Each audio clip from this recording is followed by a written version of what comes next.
राधे राधे दोस्तों। आज मैं लेकर आई हूँ शनिदेव की जन्म कथा। और दूसरी यह कि शनिदेव को शनिवार के दिन क्यों तिल और तिल से पूजा जाता है, और शनि और मंगलवार को बजरंगबली को भी क्यों तिल चढ़ाया जाता, तिल सिंदूर, ये भी बताऊंगी। और तीसरी बात यह है कि कैसे पूजा करें शनिदेव को, जिससे शनिदेव हमारे ऊपर प्रसन्न रहे और सभी मनोकामनाएं जल्द से जल्द पूरी हो सके। इसके लिए आपको मेरे वीडियो को पूरा सुनना पड़ेगा और इसकी पूरी जानकारी भी लेनी पड़ेगी। चलिए जानते हैं सबसे पहले शनिदेव की जन्म कथा। धार्मिक ग्रंथों के अनुसार शनिदेव कर्म फलदाता, दंड और दंडाधिकारी है। ये अपने कर्तव्य में डिगते नहीं, इसमें वह अपने पढ़ाई और संबंधों का भेद नहीं करते।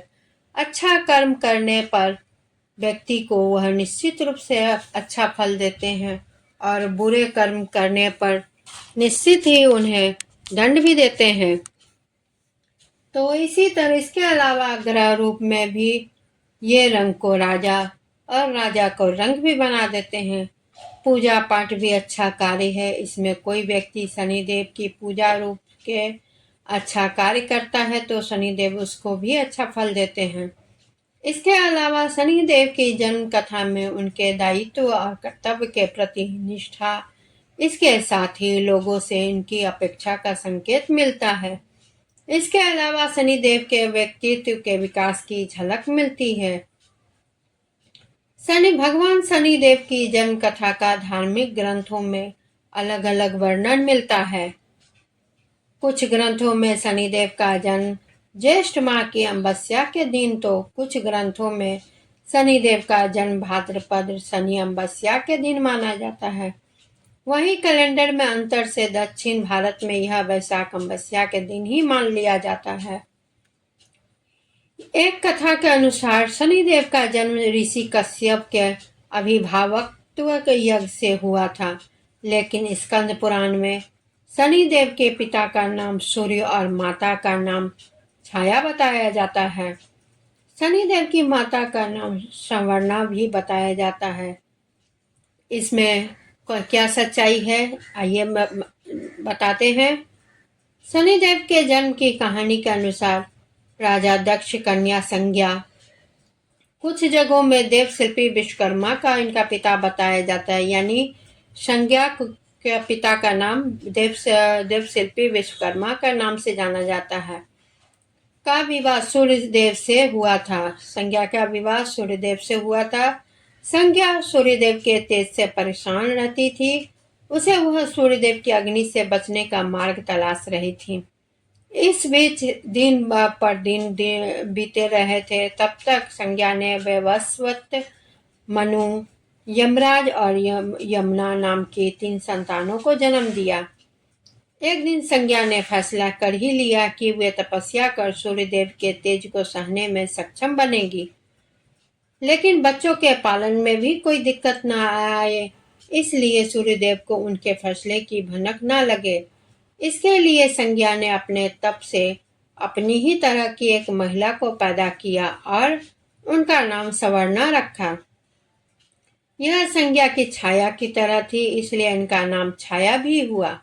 संज्ञा छाया के बच्चों को सूर्यदेव की जिम्मेदारी देकर तप के लिए चली गई और वह यह राज किसी और को ना पता चले, यह निर्देश भी दिया। सवर्णा के संज्ञा की छाया होने से सूर्यदेव के तेज से परेशानी नहीं होती थी। इस बीच सवर्णा ने भी सूर्यदेव की 3 संतानों मनु, शनि, देव और भद्रा को जन्म दिया।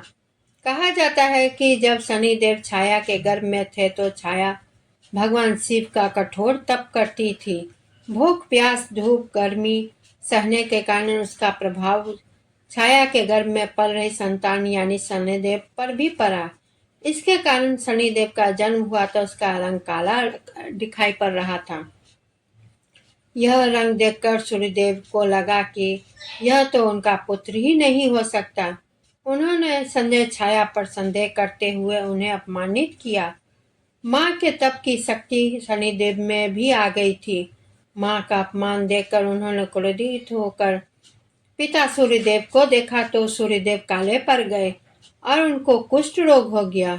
अपनी यह दशा देखकर घबराए हुए सूर्यदेव भगवान शिव की शरण में पहुंचे। तब भगवान शिव ने सूर्यदेव को उनकी गलती का एहसास कराया। सूर्यदेव को अपने किए का पश्चाताप हुआ। उन्होंने क्षमा मांगी। तब कहीं उन्हें फिर से अपना असली रूप वापस मिला। लेकिन इस घटना के चलते पिता और पुत्र का संबंध हमेशा के लिए खराब हो गया। दोस्तों, अब मैं बताती हूँ शनिवार के दिन शनिदेव को तिल और तेल क्यों चढ़ाते हैं, इसका क्या अभिप्राय है। इस वीडियो में बने रहें। ग्रहों में शनिदेव को कर्मों का फल देने वाला ग्रह माना गया है। शनिदेव एकमात्र ऐसे देव है जिनकी पूजा लोग डर की वजह से करते हैं, लेकिन ऐसा नहीं है। शनिदेव न्याय के देवता है, जो इंसान को उसके कर्म के हिसाब से फल देते हैं। अक्सर देखा गया है कि शनिवार के दिन शनिदेव पर तेल चढ़ाया जाता है। सरसों के तेल का ही दीपक भी जलाया जाता है। तेल और शनि के बीच में क्या संबंध है, ऐसा क्यों किया जाता है। शनिदेव को तेल चढ़ाया जाता है। शनिदेव को तेल चढ़ाने के पीछे क्या पौराणिक कथा है, आइए जानते हैं। पहली कथा यह है कि शनिदेव को तेल चढ़ाने के लिए एक पौराणिक कथा है, काफी प्रचलित है। माना जाता है कि रावण अपने अहंकार में चूर था और अपने बल से सभी ग्रहों को बंदी बना लिया था। शनिदेव को अपनी उसने बंदी ग्रह में उल्टा लटका दिया था। उसी समय हनुमान जी प्रभु राम के दूत बनकर लंका आ गए हुए थे। रावण ने अहंकार में आकर हनुमान जी के पूंछ में आग लगवा दी थी। इस बात से क्रोधित होकर हनुमान जी ने पूरी लंका जला दी थी। लंका जल गई और सारे ग्रह आजाद हो गए, लेकिन उल्टा लटका होने के कारण शनि के शरीर में भयंकर पीड़ा हो रही थी और वह दर्द से कहरा रहे थे। शनि के दर्द को शांत करने के लिए हनुमान जी ने उनके शरीर पर तेल से मालिश की थी और शनि को दर्द से मुक्त किया था। उसी समय शनि ने कहा था कि जो भी व्यक्ति श्रद्धा भक्ति से मुझ पर तेल चढ़ाएगा उसे सारी समस्याओं से मुक्ति मिलेगी। तभी से शनि देव पर तेल चढ़ाने की परंपरा शुरू हुई। दूसरी कथा यह इस प्रकार है। एक बार शनिदेव को अपने बल और पराक्रम पर बड़ा घमंड हो गया था, लेकिन उस काल में भगवान हनुमान केवल बल और पराक्रम की कीर्ति चारों दिशाओं में फैली हुई थी।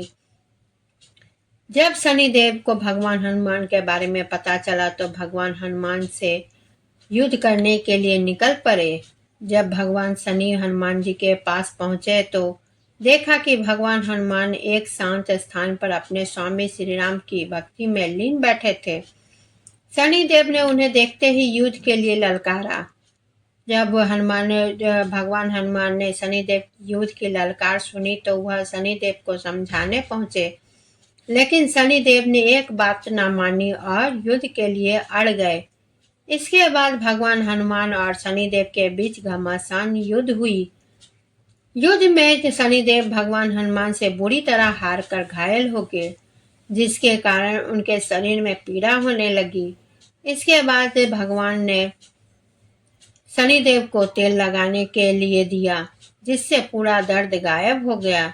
इस कारण शनिदेव ने कहा कि जो मनुष्य मुझे सच्चे मन से तेल चढ़ाएगा मैं उसकी सभी पीड़ा हर लूंगा और सभी मनोकामना पूर्ण करूंगा।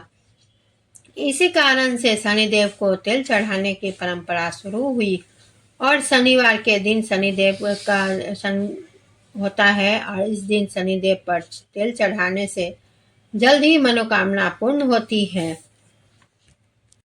शास्त्रों के अनुसार सूर्यदेव ने शनिदेव का घर कुंभ जला दिया था। हालांकि बाद में सूर्यदेव को अपनी गलती का बहुत एहसास हुआ। वहीं इसके बाद उनसे मिलने के लिए आए। जब सूर्यदेव शनि के पास पहुंचे तो शनि ने उनका स्वागत काले तिल से किया। इसके बाद सूर्य इस बात से प्रसन्न हुए, इसलिए भी शनिदेव को काले तिल अति प्रिय हैं। उन्हें चढ़ाने से शनिदेव जल्दी प्रसन्न होते हैं और आशीर्वाद प्रदान करते हैं। इसलिए शनिदेव को काले तिल उड़द और काले कपड़े चढ़ाने चाहिए। शनिवार को हनुमान जी को सिंदूर चढ़ाने से जीवन के कष्ट दूर होते हैं और शनि दोष से भी राहत मिलती है। यह उपाय शनि देव और हनुमान जी दोनों की कृपा पाने के लिए किया जाता है, जो जीवन में शक्ति, आत्मविश्वास और सकारात्मक ऊर्जा लाता है। कष्टों से मुक्ति। मंगलवार या शनिवार को चमेली के तेल में सिंदूर मिलाकर चढ़ाने से जीवन के सभी कष्ट और भय दूर होते हैं। यह उपाय शनिदेव की कृपा प्रदान करता है और उनकी वक्र दृष्टि से नकारात्मक प्रभाव से बचाता है। शनिदेव ने स्वयं हनुमान जी को यह वरदान दिया था। सच्चे मन से सिंदूर चढ़ाने पर सभी मनोकामनाएं पूर्ण होती है और मानसिक शांति भी मिलती है। इस पूजा से भक्त के जीवन में आत्मविश्वास, शक्ति और सकारात्मक ऊर्जा का संचार होता है। हनुमान जी को संकट मोचन भी कहा जाता और सिंदूर चढ़ाना उनकी कृपा पाने का एक विशेष तरीका है। एक कथा का अनुसार जब रावण ने शनिदेव को बंदी बना लिया था तो हनुमान जी ने उन्हें मुक्त कराया था। उस पर शनिदेव ने प्रसन्न होकर हनुमान जी को वरदान दिया था कि जो भी भक्त शनिवार को हनुमान जी को सिंदूर चढ़ाएगा और उसमें उससे तिलक लगाएगा, उस पर शनिदेव की वक्र दृष्टि नहीं पड़ेगी। तो दोस्तों, यही कथा है जो शनिवार को के और मंगलवार के दिन हनुमान जी को तेल और सिंदूर चढ़ाने से शनि देवता से आपको मतलब कि कुदृष्टि से आपको मुक्ति मिलती है। यानी कुदृष्टि कहे तो उनके नकारात्मक ऊर्जा से आपको मुक्ति मिलती है, क्योंकि शनि देव की एक दृष्टि या तो दया को हो तो आपको पूरा रंग राजा बना देंगे, अगर वक्र दृष्टि हो तो आपको राजा से रंक बना देंगे। इससे शनिवार और मंगलवार अगर आप हनुमान जी को सिंदूर और चमेली का तेल चढ़ाते हैं तो आपको एक साथ दो कार्य पूर्ण होते हैं। पहला, हनुमान जी आप पर प्रसन्न होते हैं और दूसरा, इसके साथ साथ आप शनिदेव को भी प्रसन्न कर लेते हैं। तो इसी के साथ मैं आप लोगों से विदा लेती हूँ। अगर मेरा वीडियो आप सभी को बहुत पसंद आ रहा हो तो मेरे वीडियो को शेयर करें, लाइक करें, कमेंट करें और चैनल को सब्सक्राइब अवश्य करें। इसी के साथ मैं विदा लेती हूँ। धन्यवाद।